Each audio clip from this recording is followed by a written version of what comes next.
C'est demain que je vais faire poser mes pneus d'hiver. Première fois que je vais avoir un hiver avec une auto électrique. J'ai hâte de voir ça, commencer un hiver avec une auto électrique. On va parler des bonnes habitudes de conduite à prendre l'hiver avec Carl Nadeau, pilote automobile. Carl Nadeau, expert en conduite chez Michelin. Bonjour, Carl. Bonjour Richard. Premièrement, bravo de faire poser enfin tes pneus, là. Oui, j'ai allumé un peu tard, mettons, là, cette année, OK. mais heureusement, tu sais, j'avais peur d'une grosse tempête à Montréal aujourd'hui. Non, donc ça sera demain. Écoute, les gens conduisent mal l'hiver. Premièrement, peux-tu leur dire, prenez le temps de déneiger votre Christie de char. Déjà, Moi, là, les Carl.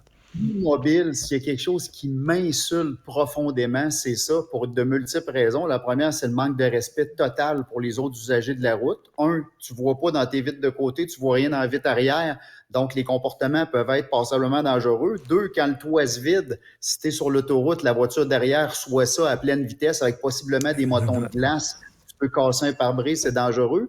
Mais ce que j'adore dans les igloos mobiles, c'est quand les gens freinent pour leur premier stop ou leur première lumière et tu vois tout le contenu du toit qui se déverse sur le pare-brise. Ça, j'avoue que ça fait ma journée. C'est vrai. Mais c'est vrai qu'on prend pas le temps, il fait froid, là, puis commence à déneiger. On déneige un petit peu la vitre arrière, là, puis bon, c'est fait. La job est faite, là. Ouais, Alors, c'est un peu facile. Tu sais, dans le fond, tu peux laisser réchauffer ton auto 60 secondes pour être un petit peu plus confortable. Prends le temps de déneiger, gratter vite. Il y a combien de personnes qui enlèvent la neige, mais que si les vitres sont complètement couvertes de glace, tant qu'il y a un trou comme ça là, pour viser c'est en ça. avant, on part, puis on se promène, mais on pense pas, tu sais, que s'il y a des enfants ou peu importe qui se promènent, on perd complètement la visibilité autour du véhicule. C'est extrêmement dangereux. Deuxièmement, si la petite portion là, qu'on voit se décide à embuer, là, on a un problème. Fait que pour moi, c'est la base, là. Mais ce que tu dis, là, déjà, dès le début, c'est-à-dire que quand on calcule, là, bon, j'ai tant de kilomètres à faire pour me rendre au travail, par exemple, il faut se lever plus tôt l'hiver. Parce qu'on a plus de job à faire avec notre char. Si t'as pas de stationnement là, intérieur là, chez toi, il faut que tu te lèves plus tôt. Tu peux pas te lever la même heure que tu te lèves l'été. Oui, j'ai de la misère avec l'argument de la surprise. Ah, je pensais pas que mes vitres allaient être glacées. Je pensais pas qu'il allait y avoir de la neige. Un, quand tu te réveilles le matin, tire tes rideaux. C'est un super bon indice. OK. Deuxièmement, Christy, prends une distance là, tu sais, qui est plus importante que l'été, parce que tu glisses l'hiver. Quand tu mets le frein, tu glisses, tu risques de me rentrer dedans.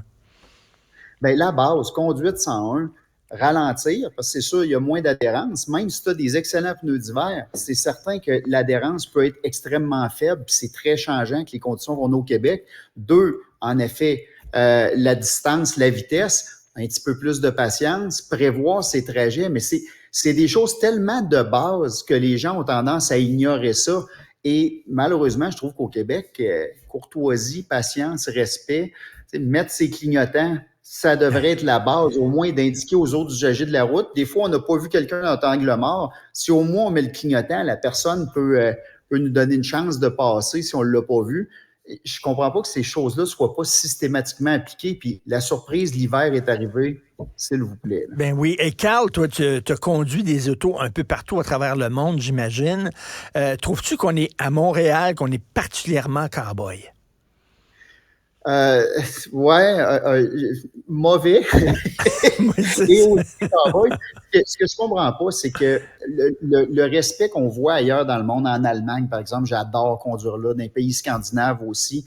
Normalement, tu mets ton clignotant, les gens, si tu avais la distance passée, t'indiques que tu mets le clignotant, les gens te laissent passer, c'est normal. À Montréal, c'est le concours de faut que je referme ça avant que la personne puisse se tasser. Je comprends pas cette mentalité-là. Si quelqu'un est courtois puis t'avertit de son intention de changer de voie, la moindre des courtoisies, c'est de répondre en laissant l'espace. Ouais. Fait que oui, en effet, je trouve pas qu'on est extraordinaire. La bonne nouvelle, c'est qu'on a enfin, depuis plusieurs années, la loi qui oblige d'avoir des pneus d'hiver. Parce que, c'est absolument essentiel. Puis un détail, là, il y a beaucoup de gens qui pensent que les pneus d'hiver, c'est juste quand il y a une énorme tempête de neige ou quand il y a énormément de glace. Mais dans les faits, un pneu 4 saisons, puis même les pneus 4 saisons certifiés hiver, la gomme va progressivement durcir avec le froid. Donc, un excellent pneu 4 saisons à moins 20, la gomme du pneu est un peu comme une rondelle de hockey.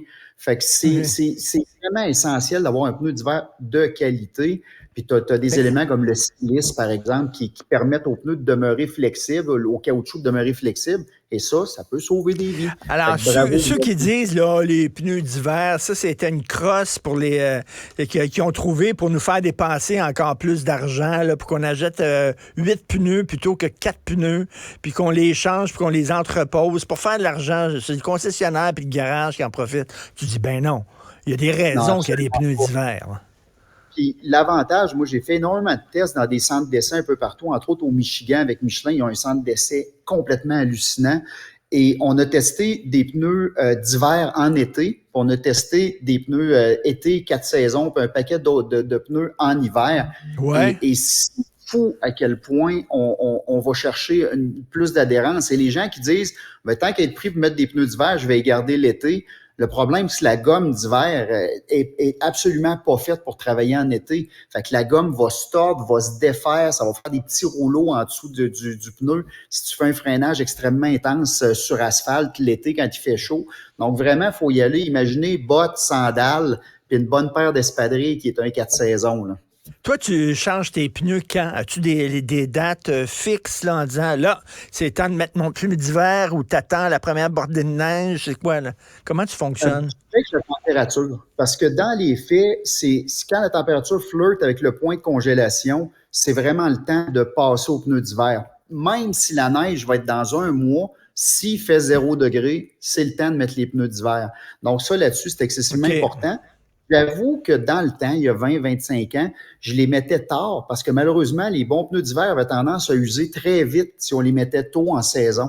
Alors que maintenant, il y a des produits, tu sais, Michelin Excise Snow garantit 60 000 km. Tu te casses pas la tête, tes métaux. Fait que moi, début octobre, règle générale, mes pneus sont installés, même si c'est le 1er décembre, la loi. Je suis pas stressé au niveau de l'usure. Oui, il va y avoir quelques journées où il va faire 10, 15 degrés. C'est absolument pas dramatique. Ce qu'on veut pas, c'est rouler à 30 degrés en pneus d'hiver. Est-ce que tu conseillerais aux gens qui habitent au Québec, ça prend une auto avec traction 4 roues? Non, c'est un peu un mythe. Puis le problème, c'est que les véhicules avec les tractions intégrales, ça donne un sentiment de confiance qui est souvent trop élevé. Parce que tu sors de ton entrée, même si tes pneus sont ordinaires ou tu es plus ou moins concentré, tu te dis, hey, crime, ça a bien été reculé de mon entrée, j'ai de la traction, tout est merveilleux. Ce qu'on oublie, c'est qu'un véhicule avec traction intégrale est plus lourd. Donc, en manœuvre de freinage, si tu as une voiture 2 roues motrices plus légère, elle a des chances de freiner plus rapidement que celle qui a une traction intégrale. Regardez sur l'autoroute, quand il y a une bonne tempête, où il y a un vent de côté ou que la surface est glissante, souvent, ceux qu'on voit dans le banc de neige, c'est des camionnettes puis des véhicules à traction intégrale parce que tu pars de chez vous, tu es gonflé, tout va bien, puis grosse confiance. Mais quand c'est le temps de freiner, tourner, ça peut être dangereux. Par contre, j'ai un chalet à campagne, vous voyez le décor en arrière, je suis justement là.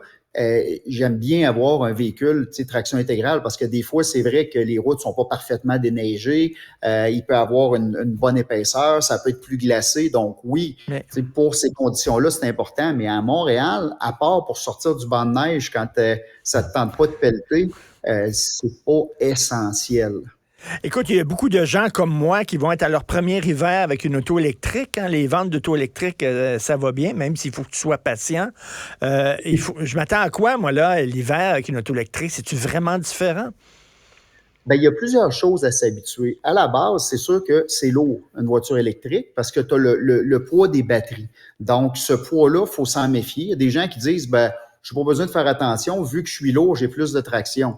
On revient au même phénomène. Quand tu veux freiner, tu as plus de poids immobilisé. Donc, c'est normal qu'on doit se méfier. La deuxième chose, c'est qu'une voiture électrique, la puissance instantanée est impressionnante parce que tu as le couple tout de suite, tu effleures la pédale et tu as le couple. Donc, ça va prendre un petit peu plus de douceur sur la pédale d'accélérateur. Bien sûr, il y a les contrôles traction, stabilité qui vont travailler, qui vont donner un coup de main, qui vont aider. Mais dans les faits, si on est brusque sur la pédale, on va toujours avoir des lumières qui vont clignoter dans le tableau de bord. Ça va être plus dur à partir d'une lumière parce que les contrôles vont dire « Oh, on va ralentir le cheval, là, il est un peu énervé sur la pédale. » Donc ça, faut faire attention. Il y a le silence. Quand on choisit les pneus d'hiver, on essaie d'avoir quelque chose de très silencieux parce qu'on n'a pas de bruit de moteur. Fait qu'on est capable normalement d'avoir une voiture qui a un environnement très, très silencieux. Donc, on ne veut pas un pneu qui va sciller. Et une chose que les gens ignorent aussi, c'est la résistance au roulement des pneus. Parce que dans les faits, il y a des pneus qui vont demander plus d'énergie au véhicule quand on va faire nos trajets. Et comme l'autonomie des véhicules électriques est critique, parce qu'en hiver, on peut perdre 20-30% de l'autonomie théorique de notre véhicule en été. Parce que tu chauffes, parce que tu chauffes ton auto, c'est ça, puis c'est sa batterie, là. Ben oui, puis c'est ça, tu as la climatisation qui marche, tu as un paquet de trucs pour essayer de garder l'habitacle chaud, les sièges chauffants, alouettes. Donc, les batteries vont souffrir un petit peu plus l'hiver, mais dans les faits, si tu as un pneu qui a une forte résistance au roulement, malheureusement, ça va affecter aussi l'autonomie.